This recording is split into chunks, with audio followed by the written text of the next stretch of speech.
May ulam for tonight. Yan. Pritong manok. Isang buo.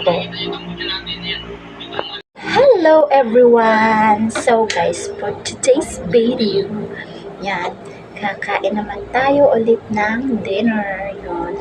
At saka yung ulam natin, ito nga po, sa nasabi ko kanina, ay isang buong manok na, yan siya. Yung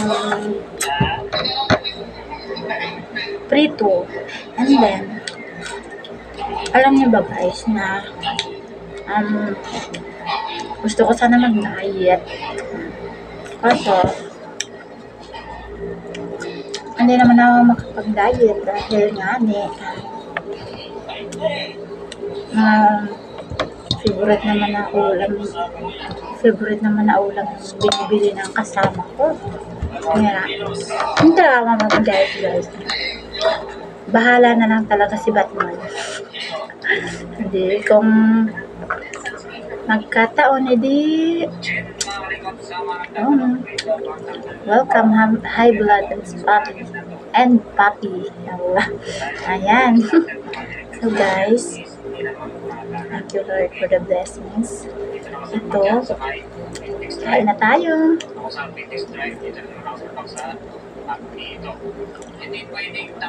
Masarap din kasi yung guys, yung manok sa binibilhan namin na buong prito siya. Masarap siya.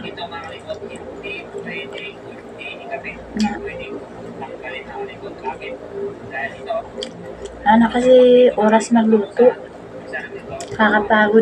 Papagod na kami sa trabaho namin. Pareho kami may trabaho. Wala lang kami sa yung ready to eat na para hindi din mahirapan, tsaka maaga makapahinga.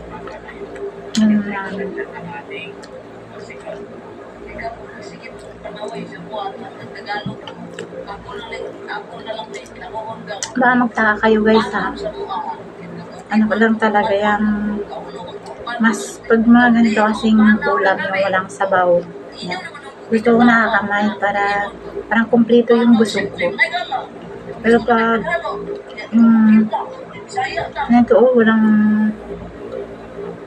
walang pag may sabaw, kapag walang sabaw, hindi ako nabubusog pag hindi ako nakapagkamay. Gusto ko nakapagkamay ako. Sarap eh.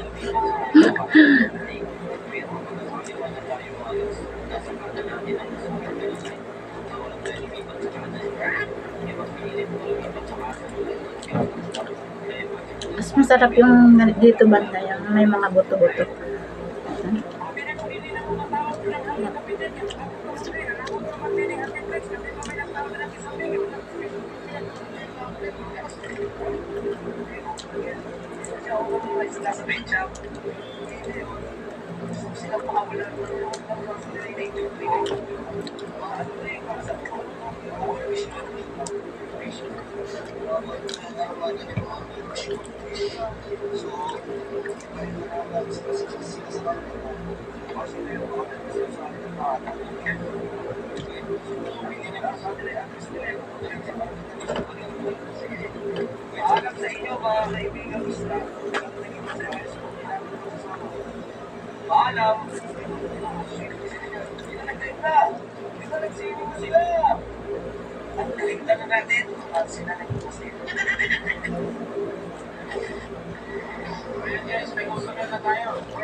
Parang medyo haggard yung mukha natin kasi kakatapos ko lang po maglaba guys.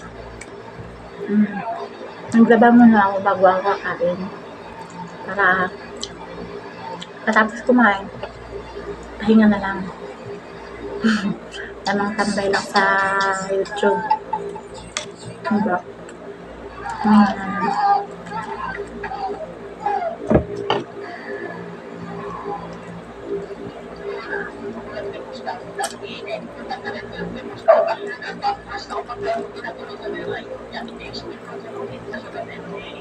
May, sa aso na to.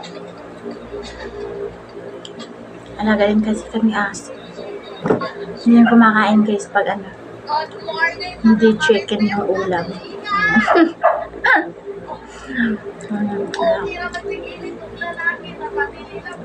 Ano gusto chicken ulam nila. Kapag na bili kami nito, isang buo na para ulam nila pag kinabukasan or gusto yung tira. Ulam lang nila.